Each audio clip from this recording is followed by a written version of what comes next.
you, which I am allowed to do, educate and inform through empirical observation of self and people that I have worked with.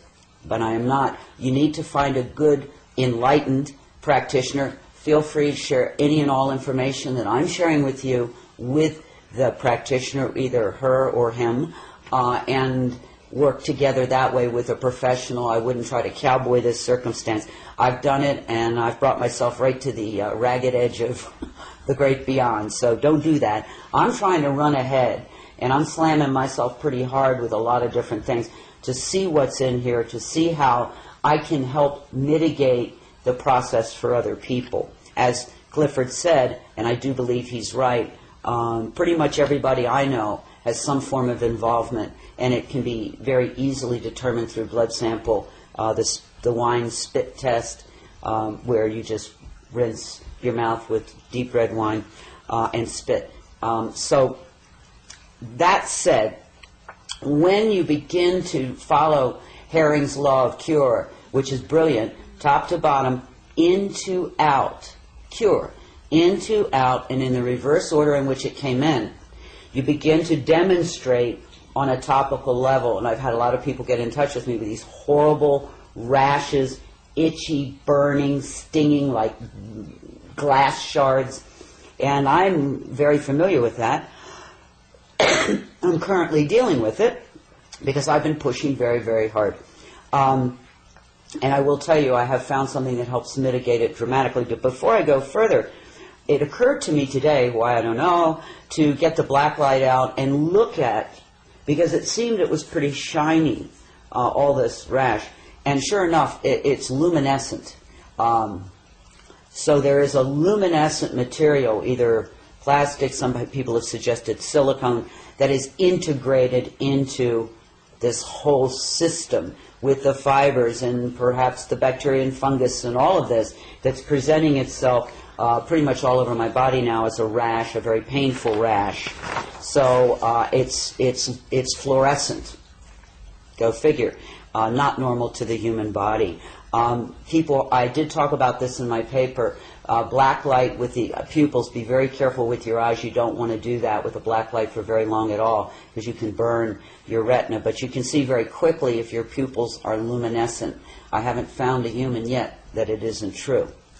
On CNN, very quickly, some of this came to light with Anderson Cooper. He did a series called Planet in Peril. And in that he had his blood tested. And very surprising to him and everyone else is he came back with very high plastic. And they sort of dismissed that as, oh, microwaving with plastic and all of that. Well, I can promise you I do not microwave, period, plastic or no plastic. Very careful. I store most of my food in glass, and I can go on and on.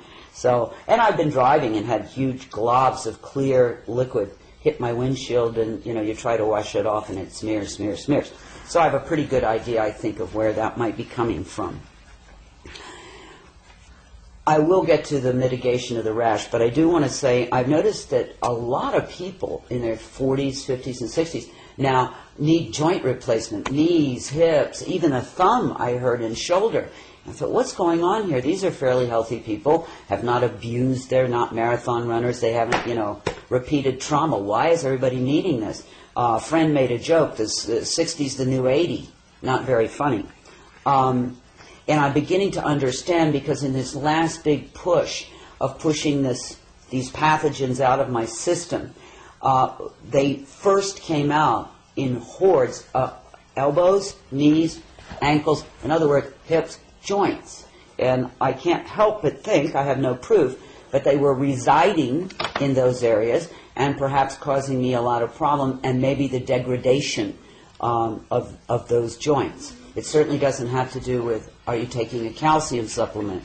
Believe me, calcium does not even go into cartilage, so neither does blood. So it's something getting into the cartilage, maybe the synovial fluids, and compromising those systems.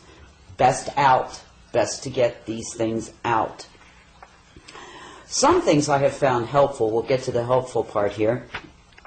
Full spectrum digestive enzymes seem to be very helpful, because a lot of people are having gastrointestinal concerns. So your local health store should have full spectrum digestive enzymes. Again, please avoid all sugar. And you probably want to add in garlic is an excellent antifungal. Well, garlic's full spectrum, antibacterial, antifungal. It's really good if you can find those things and hit everybody at once. Garlic, Palo d'Arco tea and capsules I found very helpful. There is a company called Herbs Etc. I mentioned in my paper on Clifford's site that makes a couple of extracts that I found very helpful. And to mitigate the rash, believe it or not, I went into Walgreens and there was a lovely young woman in there. And she said, she knows I'm a naturopath. I have a new cream from Israel and it's all natural and it's wonderful. And this is what it's called. It's called Yes to Carrots. Now, I don't have any financial connection with this whatsoever, or any product I ever talk about. Okay, let's just get that straight. And it's called Yes to Carrots, and it's a cream. And that day my arm was on fire. I felt like I was strapped on a mound of fire ants. And I put it on, and it will sting. It stung for about 30 seconds. But then everything went quiet, and it was truly blessed relief. And I guess that's 5 or 6 days ago. And I've found a great deal of relief with the rash, the attending rash, with this product. I've tried many, many other things, and this did the best job. And finally, there was a gentleman who emailed Clifford saying, look, I'm an alcoholic, I'm a recovering alcoholic, I can't put the red wine in my mouth and swish it around. Is there anything else to do? And I thought, gosh, I wish I thought of that, and I apologized. Oh, this is my pal, Gabriel, bringing some love to the proceedings. Anyway, I thought about it, and I don't know if the alcohol has that much significance. It might be the tannin in the grape. It could be the resveratrol in the skin of the grape. I'm not sure, but it might be worth it to try purple grape juice. Now, between now and the next time we meet, I will get some purple grape juice and give it a shot. But for those who are alcohol restricted, it's at least a thought to try that. I'm sorry I didn't think of that before, but you could try some purple grape juice for the mouth swishing and see if that helps. And I'll do it myself and then talk about it next time. So in closing, as hard as it may be, it's really true, better out than in. These things are not normal or natural to your body. They are not assisting your body.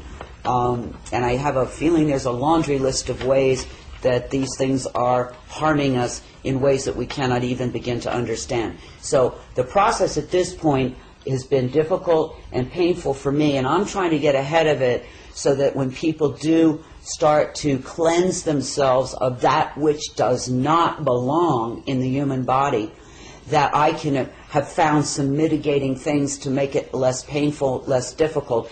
I pray that there's something that we could do and there'd be no pain or problem. I'm not sure that's achievable, but at least to knock it down where the average person could deal with this cleansing of the unknowns, fibers, and Lord mercy, out of the body. And if you read my paper, I do make suggestions about my own journey to this point in time.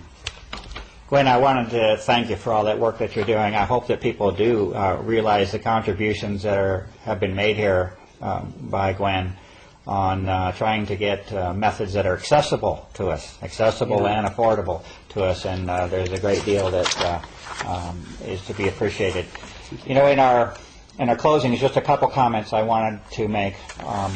One with respect to the fungal question. It's an interesting question to me because I have to go by identification and try to use the conventional forms, conventional resources, even though there's strong reason to believe that we're dealing with things that are unconventional and not in the standard books. But nevertheless, this question of the fungus has been there for some time.